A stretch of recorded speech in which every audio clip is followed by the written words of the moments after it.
Good evening, YouTubers, and welcome to the Kevin T channel. Today we're going to be discussing something interesting, a Smith & Wesson shield. Yes, a Smith & Wesson shield, 9mm, not loaded. See, nothing in the chamber. And they're a real pain in the butt to get back. Nothing in the chamber, chamber's clear, nothing there, nothing there. This is a very interesting gun, very small, very compact. As you can see, my pinky still has leeway, but if I'm not going to load this, nothing in the chamber, it's just sitting there like that. I'm making sure I aim it away and to aim it down, so if it does go off, it ain't going to go into somebody's house. It'll go into the ground before it hits anything. But yeah, I have some pinky room if I have an extended clip. The magazines are usually 8 and 7. 15 rounds all total, and so forth. Let's take a look at the inside, shall we? If I can get it to do it right. I've shot probably about, I want to say somewhere around 500 rounds with this thing. Best guess. And I'm hoping I do this right, because I haven't had much. This is my wife's gun I'm working with. I haven't had much experience with it. Except for the fact that it's being a little bit of a joke right now. Ah, there we go. Alright, so we have here is the Smith & Wesson shield 9mm. This would be the spring. Kind of a little bit of a stiff spring still. Got a little bit of oil on it, as you can see partially from the camera. I'll set it here on the main part of the gun, and then this would be the barrel. Simple yet short barrel. Nothing like what you see in the Berettas that I showed in one of my other videos. You can check out that Beretta lesson 101 and lesson 102.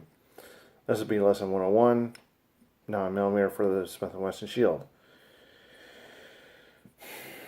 Now, it's a very simple gun, not too complex, nothing too harsh about it. So it's just a little bit tense when it comes to putting it back together. It wants to be stiff. Probably need to fire a couple thousand more rounds to it. I got a little bit more oil in there. I need to really wipe these down with some cotton cloths. Ah, there we go. Still needs probably another 2,000 rounds just to break her in. So this is basically a striker fire gun.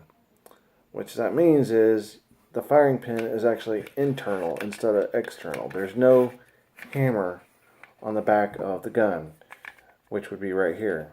Usually on a hammer gun there'd be a hammer right here that cocks back and then releases the fire, hit the round, the firing mechanism on the bullet. And now we take a little lever right here, mash it up, if it'll go up. After as I said before, I haven't messed with this thing in a while, and I'm not used to it. And there it goes, it's back in place, chamber's still unloaded, and the magazine is a extended clip.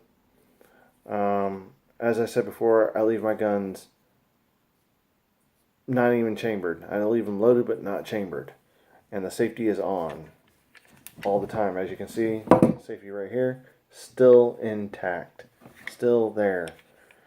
So I release the gun this way, and you can pull the trigger as much as you want. It's called dry fire. Now, some people say that that doesn't really do much. I'm just going to leave this out for now. So I'll put it back later. But that is basically it for the Smith & Wesson shield. I managed to fire that gun simply. It's a good gun, but it has its limits. Anything over 10 feet, I can't hit a broadside of a barn with it.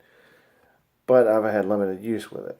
Anything at 7 to 5 yards, I can still hit it. 10 yards, I'm lucky if I got one shot in.